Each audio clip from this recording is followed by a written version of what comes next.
आकाशवाणी रायपुर है। छत्तीसगढ़ी समाचार बुलेटिन के संग मीनल तिवारी के जय जोहार। अब सुनो आज के प्रमुख समाचार।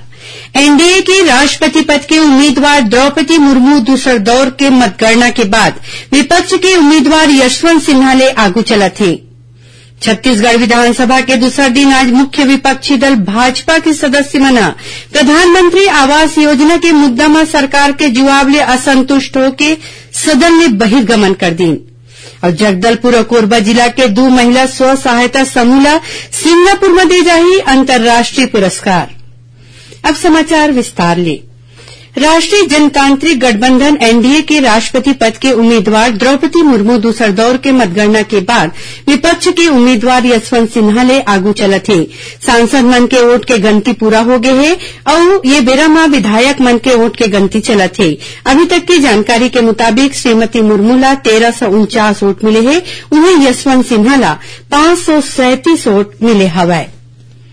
छत्तीसगढ़ विधानसभा में मानसून सत्र के दूसरे दिन आज मुख्य विपक्षी दल भाजपा के सदस्य मन प्रधानमंत्री आवास योजना के मुद्दा में सरकार के जवाब ले असंतुष्ट होके सदन में बहिर्गमन कर दीन। आज सदन में प्रदेश के पूर्व मुख्यमंत्री और भाजपा सदस्य डॉक्टर रमन सिंह प्रधानमंत्री आवास योजना के मुद्दा उठाईन। डॉक्टर सिंह कहिन कि ये विषय में सरकार के ही एक मंत्री अपन विभाग छोड़ दे है। इन्हें सरकार ला स्पष्टीकरण देना चाहिए। विभागीय मंत्री के गैर अनुपस्थित रहे वन मंत्री मोहम्मद अकबर सदन ला बताइन कि बछर 2019-20 में योजना के मंजूर आवास योजना पर राज्य मंत्री परिषद प्रदेश के हिस्सा पर 762 करोड़ रुपया के ऋण ला मंजूरी दे रहीस। ये कर्जा बैंक जारी घलो करे रहीस, फिर भारतीय रिजर्व बैंक एला रोक दीस। मंत्री के ये जवाब ले असंतुष्ट होके भाजपा सदस्य मन सदन में बहिर्गमन कर दीन। उन्हें आज प्रश्नकाल में भाजपा सदस्य अजय चंद्राकर के सवाल के जवाब में आबकारी मंत्री कवासी लखमा बताईन कि राज्य सरकार देसी और विदेशी मदिरा दुकान ले कोविड शुल्क और गौठान विकास शुल्क ले 1300 करोड़ रुपया ले ज्यादा की रकम वसूल करे है। उन्हें भाजपा सदस्य नारायण चंदेल प्रदेश में कथित रूप ले बिन परमिट और ज्यादा कीमत में शराब बेचे जाए के शिकायत में विभागीय मंत्री ले जवाब मांगे। इमा आबकारी मंत्री कवासी लखमा भाजपा सदस्य के शिकायत ला आधारहीन बतात कहीन कि जिहां ऐसन किस्म के शिकायत आवत है उहां तुरते कार्रवाई करे जात है। उमन कहीन कि जांजगीर चांपा जिला में शराब में पानी मिलाए के शिकायत मिले में जिम्मेवार अधिकारी ला निलंबित कर दे गए है। ऐसने रायगढ़ जिला में घलो शराब में पानी मिलाए जाए के 5 मामला आगू आए है। ये जम्मू मामला में संबंधित अधिकारी ला निलंबित कर दे गए है। इस संबंध में भाजपा के शिवरतन शर्मा और सौरभ सिंह अपन अपन क्षेत्र में शराब बेचे में कथित गड़बड़ी के मुद्दा उठाईन। एमा आबकारी मंत्री कहिन की शिकायत मिले में कार्यवाही करे जाही। आज सदन में नेता प्रतिपक्ष धर्मलाल कौशिक जेम पोर्टल ले जिमिस बिसाई के मामला उठाईन। एमा सत्ता पक्ष कोती ले बताएगी कि ये संबंध में जानकारी इकट्ठा करे जाते। एमा विधानसभा अध्यक्ष आपत्ति दर्ज करत सरकार ला बेरा में जवाब सुनिश्चित करे के निर्देश दीन। आज सदन में विपक्ष विधानसभा अध्यक्ष ले राज्य सरकार के खिलाफ अविश्वास प्रस्ताव ला मंजूर करत एक चर्चा के मांग करीन। राज्य सरकार के कृषि मंत्री रविन्द्र चौबे अब पंचायत और ग्रामीण विकास विभाग की जिम्मेवारी घलो संभाली। उन्हें टीएस सिंहदेव स्वास्थ्य और परिवार कल्याण के संगे संग चिकित्सा शिक्षा 20 सूत्री क्रियान्वयन और वाणिज्यिक कर विभाग के मंत्री बने रही। इस संबंध में छत्तीसगढ़ राजपत्र में अधिसूचना प्रकाशित कर दे गई है। भाजपा के बड़का नेता अजय जामवाल ला छत्तीसगढ़ और मध्य प्रदेश के क्षेत्रीय संगठन महामंत्री बनाए गए हैं। पार्टी के राष्ट्रीय कार्यालय ले मिले जानकारी के मुताबिक अजय जामवाल के केंद्र रायपुर होही। छत्तीसगढ़ी समाचार बुलेटिन आप मन आकाशवाणी रायपुर ले सुना था। अब आगू बढ़बो बाँचे समाचार कोती। छत्तीसगढ़ लघु वनोपज के प्रसंस्करण क्षेत्र में अंतर्राष्ट्रीय स्तर में एक बड़ी उपलब्धि पाई है। छत्तीसगढ़ ला सतत विकास, गरीबी उन्मूलन और महिला सशक्तिकरण पर सिंगापुर में अंतर्राष्ट्रीय पुरस्कार दे जाही।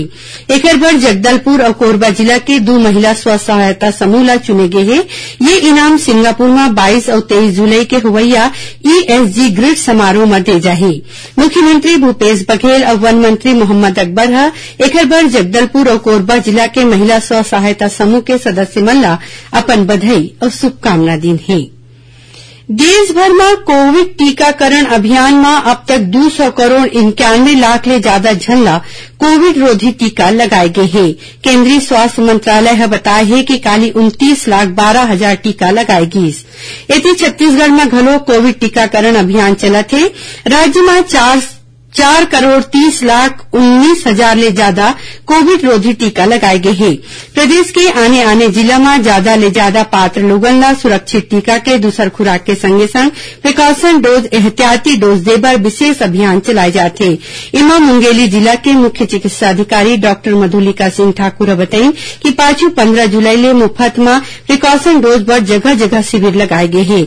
उन्हें राजनांदगांव जिला में एक विशेष अभियान में आने विभाग के अधिकारी और कर्मचारी मन कोरोना ले बचाव बर एहतियाती डोज लगवाइन है। यही बीच कोरोना संक्रमण ले काली दुर्ग जिला के रिसाली नगर निगम क्षेत्र के पुरेना बस्ती के रहवैया एक सियान मनखे के मौत हो गई। खबर के मुताबिक ये बेरा प्रदेश में कोरोना के सबले ज्यादा 568 मरीज दुर्ग जिला में हवे। प्रदेश में कोरोना मरीज के इलाज ला और ज्यादा सुविधा के बनाए बर अमेरिका में काम करैया भारतीय मूल के डॉक्टर के संगठन छत्तीसगढ़ ला 75 लाख रुपया के वेंटिलेटर और सहायक चिकित्सा उपकरण दे हैं। ये वेंटिलेटर राजनांदगांव और गरियाबंद के जिला अस्पताल में और रायपुर के गुड़िहारी शहरी सामुदायिक स्वास्थ्य केंद्र में रखे जाही। मुख्यमंत्री है ये मदद बर अमेरिका में काम करत भारतीय मूल के डॉक्टर मन बर आभार जतईन है। प्रधानमंत्री किसान सम्मान निधि योजना के सबो लाभार्थी मन ला अवैया 31 जुलाई तक अपन केवाईसी ऑनलाइन सत्यापित करना जरूरी है। रायपुर में पदस्थ कृषि विभाग के उप संचालक बताई कि 31 जुलाई तक केवाईसी के काम पूरा नहीं होए में किसान मन ला आगू के किस्त के भुगतान नहीं करे जा सके। राजनांदगांव जिला के सीमावर्ती क्षेत्र में बरसा के बेरा घलो माओवादी मन के खिलाफ अभियान जारी रही। जिला के पुलिस अधीक्षक प्रफुल्ल ठाकुर आज पुलिस अधिकारी और सुरक्षा बल के प्रभारी अधिकारी मन के बैठक में ये संबंध में जरूरी निर्देश दीन। बताया गया है कि माओवादी मन अवैया 28 जुलाई ले 3 अगस्त तक शहीदी सप्ताह मनाए के ऐलान करीने। एला दिखत पुलिस और सुरक्षा बल ला विशेष रूप ले सचेत रहे बर कहे गए है। भारतीय स्टेट बैंक अपन ग्राहक मन के बैंकिंग सुविधा ला और सरल बनाए बर व्हाट्सएप बैंकिंग सेवा शुरू करे है। ये सेवा बर लोगन ला 9022690226 में संदेश लिख के भेजना है। भारतीय स्टेट बैंक अपन क्रेडिट कार्ड धारक मन ला व्हाट्सएप सेवा दी। एकर बर एसबीआई व्हाट्सएप कनेक्ट नाव के सुविधा बौरे जाही।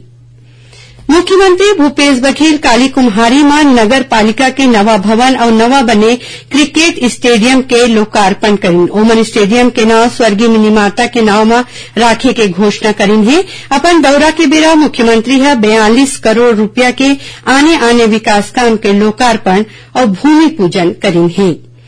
रेल मंत्री अश्विनी वैष्णव ने कही कि सरकार के रोज चलैया यात्री रेलगाड़ी ला चलाए बर प्राइवेट ऑपरेटर मन ला सौंपे जैसन कोनो योजना नहीं है। लोकसभा में एक लिखित जवाब में उन्होंने बताई कि आईआरसीटीसी कोती ले दिल्ली लखनऊ अहमदाबाद मुंबई रेल रद्दा में अभी 2 ठीन तेजस कारपोरेट रेलगाड़ी चलाए जाते। लखनऊ दिल्ली रेल रद्दा में रेलगाड़ी बछड़ 2019-20 में 2 करोड़ 30 लाख रुपया के फायदा दर्ज करे रहीस। फिर ओकर बाद 2 वित्तीय बछड़ में ओला नुकसान हुई से। रेल मंत्री ने बताई कि छूट के लागत रेलवे ला भारी पड़ीस। आखिर में प्रमुख समाचार एक फिर एनडीए के राष्ट्रपति पद के उम्मीदवार द्रौपदी मुर्मू दूसर दौर के मतगणना के बाद विपक्ष के उम्मीदवार यशवंत सिन्हा ने आगू चलत हैं।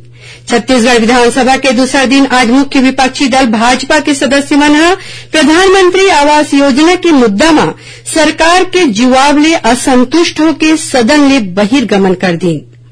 और जगदलपुर और कोरबा जिला के 2 महिला स्व सहायता समूह सिंगापुर में दे जाही अंतर्राष्ट्रीय पुरस्कार। एक संग छत्तीसगढ़ी समाचार बुलेटिन यहीं सिरावत है। जय जोहार।